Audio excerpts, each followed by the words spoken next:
Bapa, terima kasih Bapa untuk anugerah-Mu. Kami mensyukuri akan semua kebaikan-Mu bagi kami ya Tuhan. Terima kasih untuk bulan yang baru, bulan September yang sudah kami masuki ya Tuhan. Terima kasih untuk hari-hari, minggu demi minggu, bulan demi bulan yang boleh kami lalui. Dan terima kasih Bapa pada pagi hari ini kami ada di tempat ini karena kami mau datang untuk mensyukuri kebaikan Tuhan. Kami mau datang untuk mendengarkan firman-Mu ya Tuhan. Kami datang untuk mempersembahkan pujian, pengagungan, penyembahan kami kepadamu. Terima kasih Bapa. Kami mau berdiam diri, kami mau duduk dengan tenang, kami mau mendengarkan firman-Mu. Singkapkanlah mata kami ya Tuhan, supaya kami dapat memandang keajaiban daripada firman-Mu. Terima kasih Bapa. Hamba rindu dalam pengurapan-Mu yang baru dan dalam kebebasan Roh Kudus. Hamba menyampaikan firman-Mu pada pagi hari ini. Terima kasih banyak Bapa. Kami perkatakan Engkau Allah kami yang besar, Engkau Allah kami yang mengampuni kami, Allah yang memulihkan kami, Allah yang berfirman kepada kami, Allah yang memberkati kami. Terima kasih Bapa. Di dalam nama Tuhan Yesus kami berdoa. Haleluya. Sama-sama kita berkata amin. Puji Tuhan. Silakan duduk.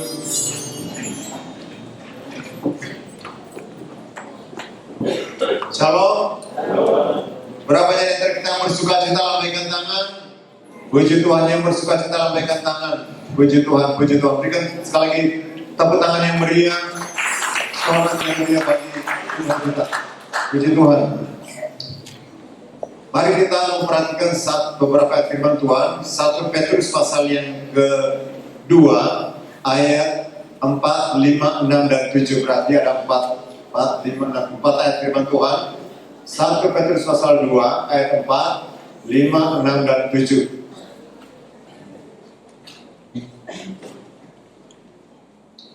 Sebelum kita membaca, mari kita perhatikan dua gambar berikut ini. Puji Tuhan.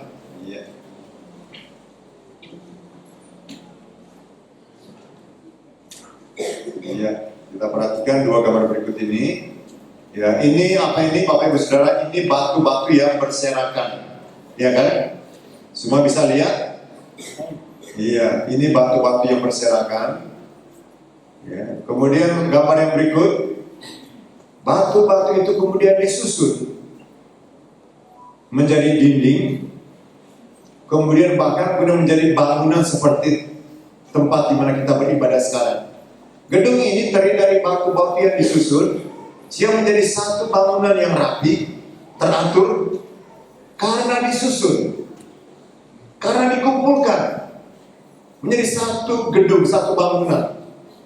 Ini batu-batu yang tadinya kita lihat itu berserakan. Baru saja kemarin, ya, saya ketemu pas di halaman gereja, ada seorang anak muda di situ dan saya lihat ada batu yang terpisah dengan yang lain. Karena Dek, tolong ini batu ini terangkat di ke sana deh. Saya yang batu itu. Ya, jangan kita biarkan seperti itu. Ya. Saudara dikasih Tuhan, ini batu-batu yang hidup atau mati.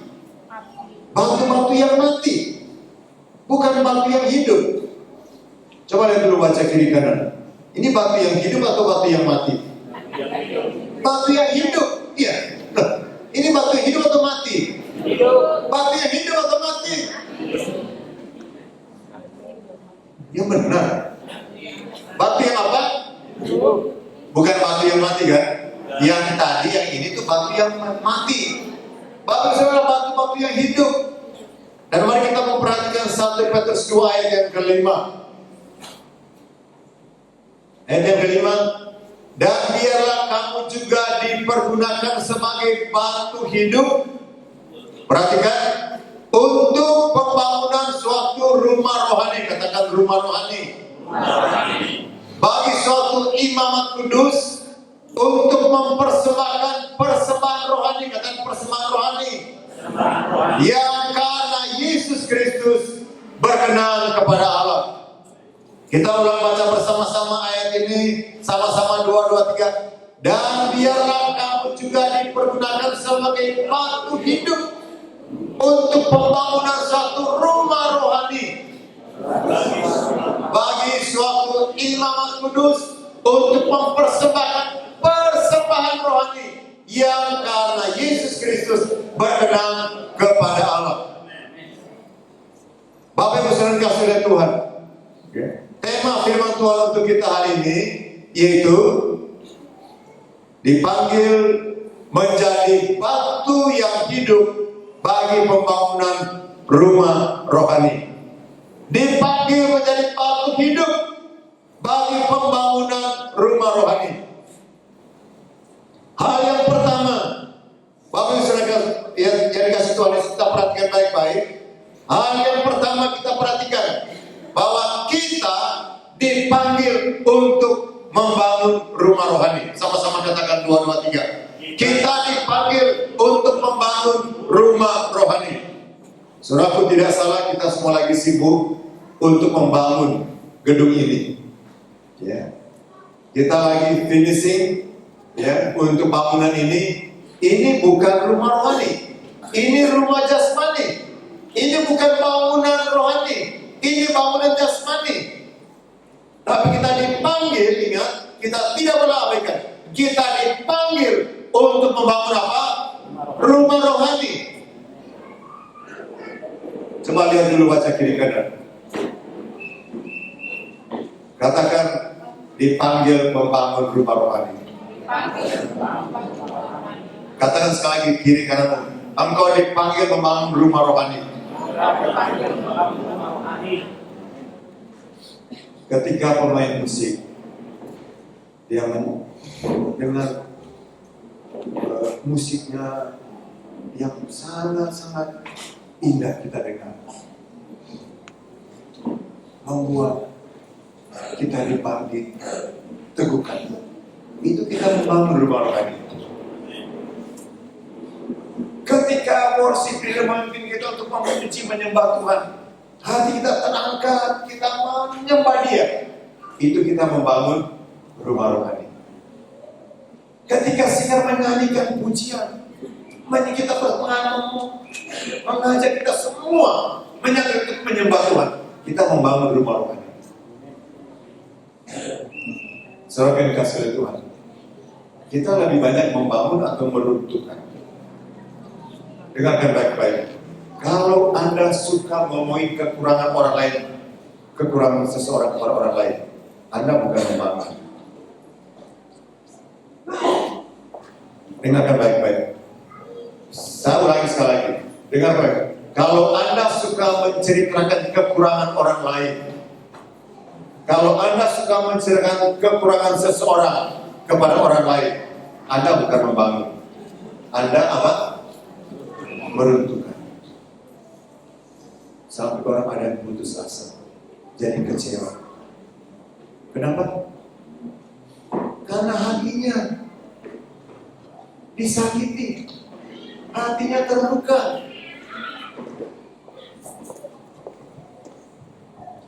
Saya katakan sekali lagi, kalau Anda suka menceritakan kekurangan seseorang kepada orang lain, Anda bukan membangun. Anda perlu dihibur. Itu artinya apa? Kita membangun. Coba lihat dulu, baca kiri kan. Anda kayak tawar hati.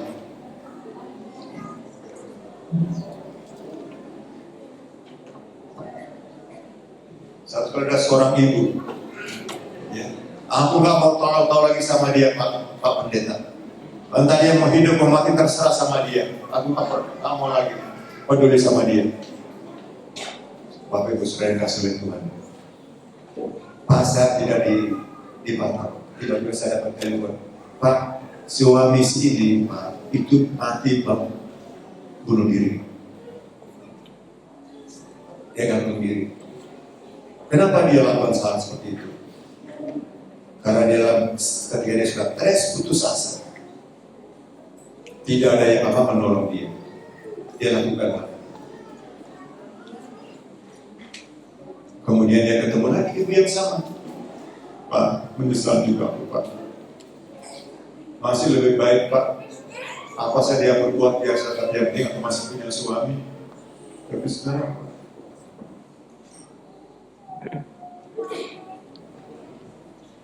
dalam keputusasaan dia lakukan tindakan yang tidak berkenan kepada Tuhan. Hiburlah mereka yang apa? Yang tawar hati. Yang berikut apa? Bela mereka yang lemah. Saudaraku, ada orang yang lemah yang perlu kita bela, yang perlu kita tolong. Saya baru bilang, ya, ketika kita menolong seseorang memang kita dalam kebutuhan, saya percaya dia tidak akan lupa kepada kita. Dia tidak akan lupa kepada gereja. Dan sekali lagi terima kasih banyak kepada Bapak Ibu Saudara yang sudah ikut menabur untuk pelayanan kita GKI Peduli, pelayanan diakonia. Ya, membagikan beras, telur, apalagi minyak goreng, ya, gula kepada mereka yang membutuhkan. Kemudian terakhir apa? Sabarlah terhadap semua orang. Bilang sama teman kiri kanan, harus belajar sabar.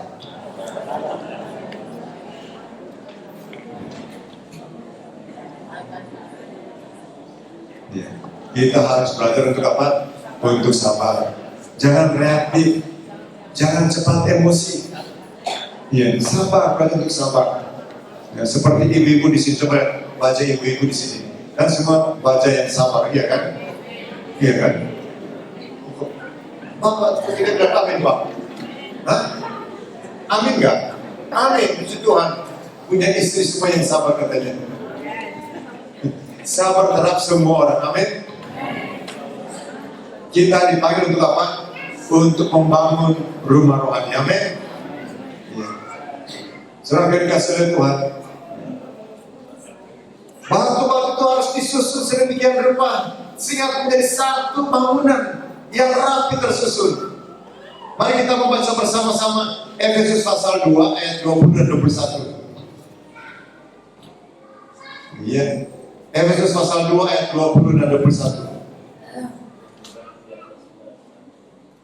Yang dibangun di atas dasar para rasul dan para nabi, dengan Kristus Yesus sebagai batu penjuru. Jadi perhatikan baik, Yesus adalah batu penjuru. Yesus adalah batu penjuru, batu utama. Dia merupakan dasar, fondasi iman Kristiani dibangun di atas dasar pengakuan bahwa Yesus adalah Tuhan. Ketika Yesus bertanya kepada Petrus, menurut engkau Petrus, siapakah aku? Engkau adalah Mesias, anak Allah yang hidup. Kemudian Yesus berkata apa? Di atas pengakuan, aku membangun gereja, aku membangun jemaat. Jadi gereja dibangun di atas dasar apa? Pengakuan Yesus adalah Tuhan. Yesus adalah batu penjuru. Ingat, Yesus adalah batu yang utama. Kita dibangun di atas dasar batu yang utama itu. Dan ayat yang berikutnya dikatakan demikian, ayat 21. Di dalam dia tumbuh seluruh bangunan. Katakan rapi tersusun. Rapi tersusun menjadi bait Allah yang kudus di dalam Tuhan. Menjadi bait Allah. Kita adalah bait, menjadi satu bait Allah. Kita dibangun. Perhatikan baik, bait Allah. Bait Allah. Kita jemaat adalah bait Allah. Tempat kediaman Allah. Artinya roh Allah harusnya bersemayam. Dia di tengah-tengah kita. Kita adalah bait Allah. Bait Allah, bait yang kudus. Siapa? Kita. Itu namanya rumah apa? Rumah rohani. Dibangun menjadi rapi tersusun. Kalau batu itu disusun, ada di atas, ada di bawah, ya kan? Ada di kiri, ada di kanan. Tapi kalau semua mau di atas, siapa yang mau di tengah? Bilang sama teman kiri kanan, harus rapi tersusun. Amin. Harus rapi tersusun. Masing-masing kita diberi tanggung jawab. Ada orang yang berdoa, ada orang yang main musik, ada orang yang memberi nasihat. Ada orang yang apa? Yang berikan diakonia. Ada orang memberi apa? Penghiburan.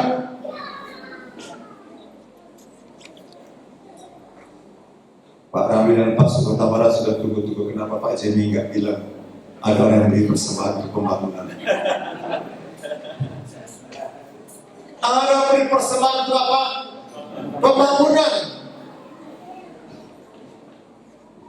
Sudah pasti itu, ya. Karena kita menjadi satu rumah rohani, amin. Untuk membangun rumah rohani.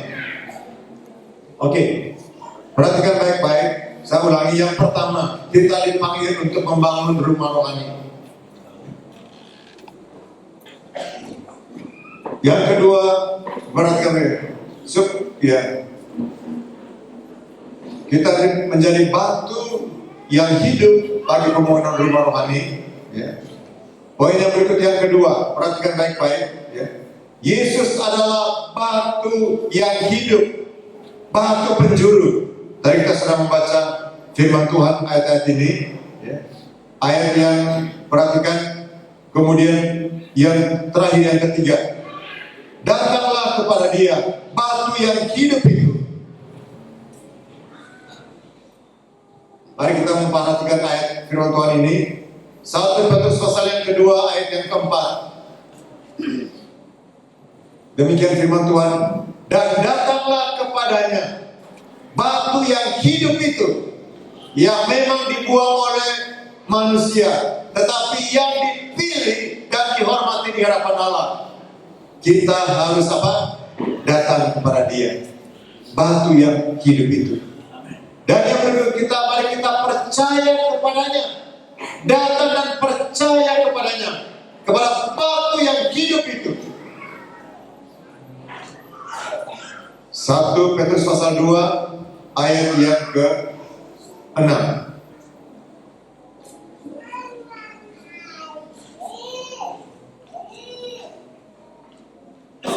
Sebab ada tertulis dalam kitab suci, sesungguhnya aku meletakkan di Sion sebuah batu yang terpilih, sebuah batu penjuru yang memang, yang mahal, dan siapa yang percaya kepadanya, sama-sama 2, 2, 3, tidak dipermalukan.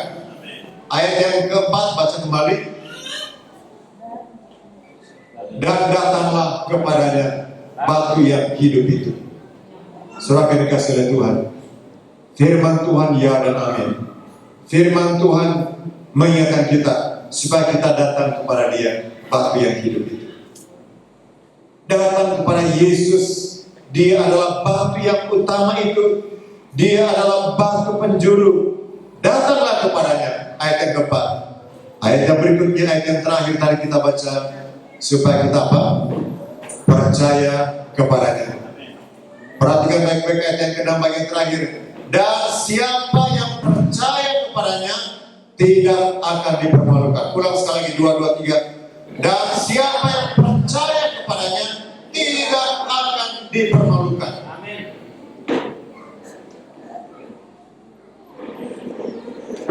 Saya rindu pada pagi hari ini kita mengingat 3 hal. Yang pertama, kita dipanggil menjadi batu-batu hidup untuk pembangunan rumah. Ingat, kita dipanggil untuk membangun. Katakan membangun. Katakan membangun. Saya rindu melalui kehidupan kita, orang lain dibangunkan, orang lain dikuatkan, orang lain dihiburkan. Kita dipanggil untuk meneguhkan orang lain, untuk menguatkan orang lain, untuk menjadi berkat bagi orang lain. Perhatikan baik-baik, ya. Saya pernah juga sharingkan Yesaya pasal 35. Ya, kuatkan yang lemah, teguhkan yang goyah, hiburkan yang susah. Ulang sama-sama 2, 2, 3.